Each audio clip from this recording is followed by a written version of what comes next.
could enlist these root causes maybe in a short way and try to explain them in the following way. First of all, it is the expansion of NATO to the borders of Russia. It was promised, if people remember, that this was an oral promise, yes, by George W. Bush, George Bush, the father, and his Secretary of State, not to expand when the negotiations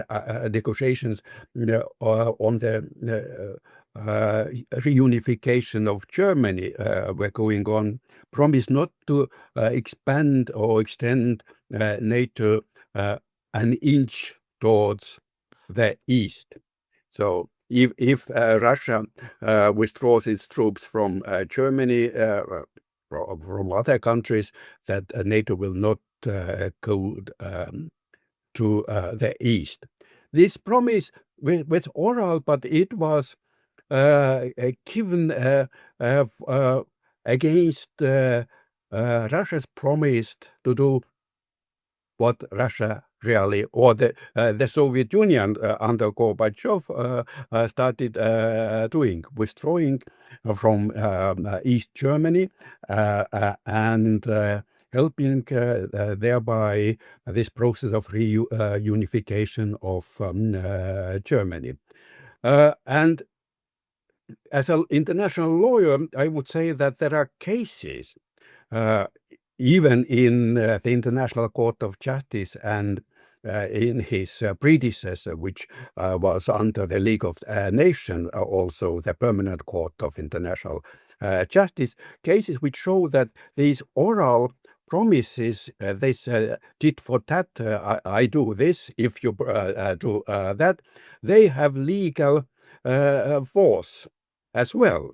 So therefore, we would say that this was a violation of not only this political understanding, but also of international law when this process of enlargement of NATO started. There have been probably four or five such stages in this NATO enlargement. This is number one. As Pope Francis eloquently put it, NATO was barking too loud at the gates of Russia. And then I would name the non-observance of the Minsk Accord. And I believe this limited, rather limited Russian invasion of Ukraine in 2022 happened because one of the reasons was that why Russia did it was to force Ukraine to implement the Minsk agreements. And also it is interesting to note that in 2022, in February, before the 24th of February, when Russia used this limited military force directly in Ukraine, there was a series of bombardments increasing gradually and observed by the OSCE observers, which intensified immediately before Russia invaded with its own troops Ukraine. I would maybe compare it with the situation which happened in the world in 1962, the so-called Caribbean crisis. For example, Khrushchev, the leader of the Soviet Union, and then completely in accordance with international law,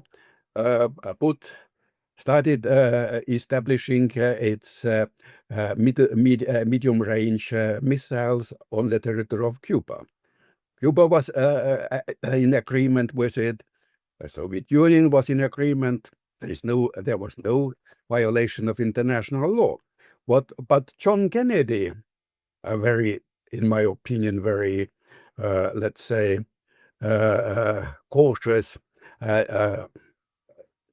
president of the United States, one of the best ones, but his term was unfortunately very short.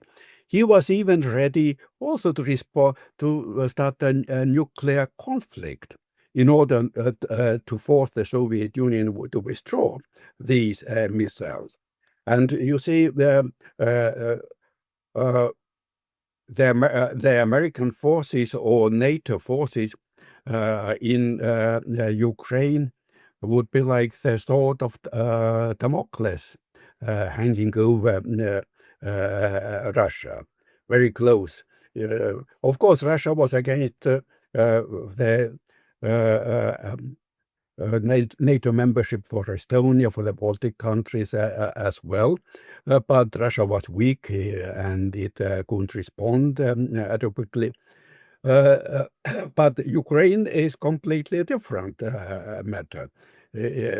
I recall in March 2014, President Putin made a speech where he used I would call a good geopolitical joke, saying that the US Marines are generally good guys, but he would prefer to invite them to Sevastopol, the important port city in the Crimea, instead of being invited by the Americans to visit them in Sevastopol.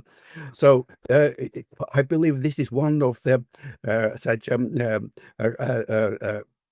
it is a joke, but it is a geopolitical reality.